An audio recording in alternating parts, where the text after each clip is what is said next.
또 하나 드는 의문은 바로 평소에 보였던 비상식적인 행동입니다. 그렇습니다. 지금 전해지는 바에 따르면 본인이 포주 역할을 하면서 이제 성매매를 알선하기도 했다 이런 얘기도 전해지는데 또 충격적인 건 부인에게도 성매매를 강요하기도 했다 이런 얘기까지 일부 보도를 통해서 전해지고 있습니다. 네, 지금 이제 보도를 통해서 계속 나오는 것이 충격적인데요.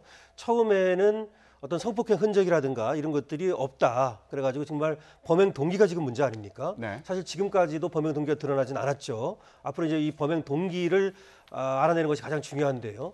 특히 이제 지금 나온 것이 아내에게 성매매를 시키고 더군다나 그것을 동영상으로 찍어서 그것을 돈벌이에 이용했다 이런 얘기도 나오고 있고요. 네. 그다음에 강남에 1인 그 성 포함한 어떤 안마 시술소 이런 것들도 이제 운영을 했다는 얘기도 나오고 있고요. 네. 그다음에 지금 비정상적인 행동을 말씀하셨는데 그 당시 이제 아내가 죽었을 때에도 직접 염을 하면서 말이죠. 그것을 1시간에 걸쳐서 동영상을 찍었다고 하는 것이고요. 네. 그다음에 시신에 입을 맞춘다든지 이런 모습을 보였고요.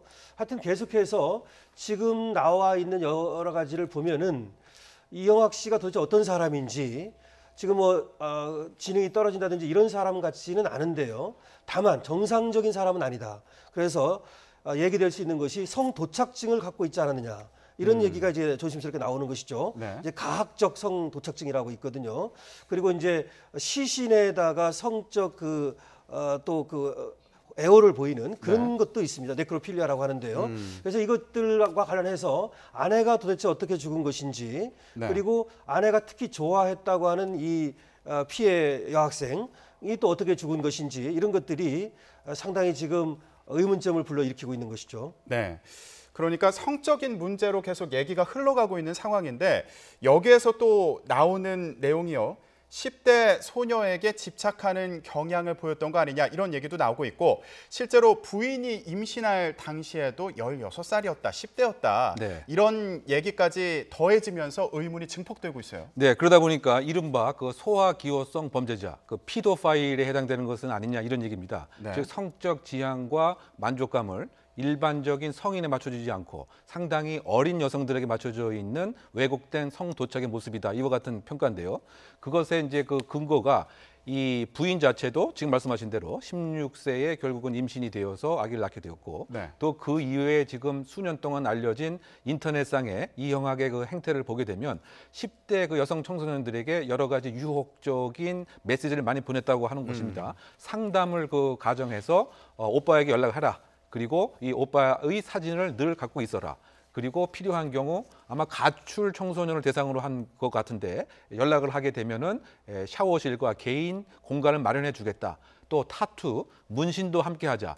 그리고 14세의 사랑이 정말 영원한 의미 있는 사랑이다. 그 공통적인 것은 14세 전후의 아이들에 대해서 상당 부분 관심을 갖고 있었다.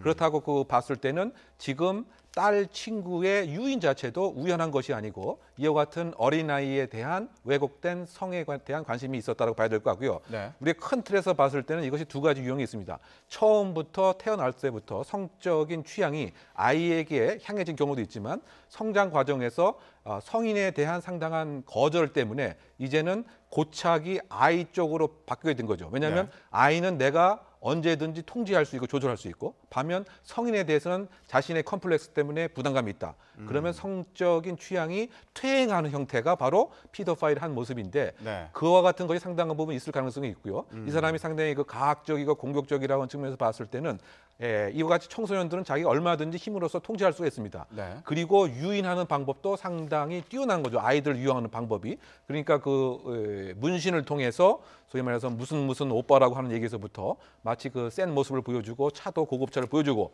그러면 이것을 필요한 가출 여자 청소년들은 여기에 현혹될 가능성이 있다. 그래서 이걸 최대한 이용을 했을 가능성을 배제할 수 없는 것으로 보입니다.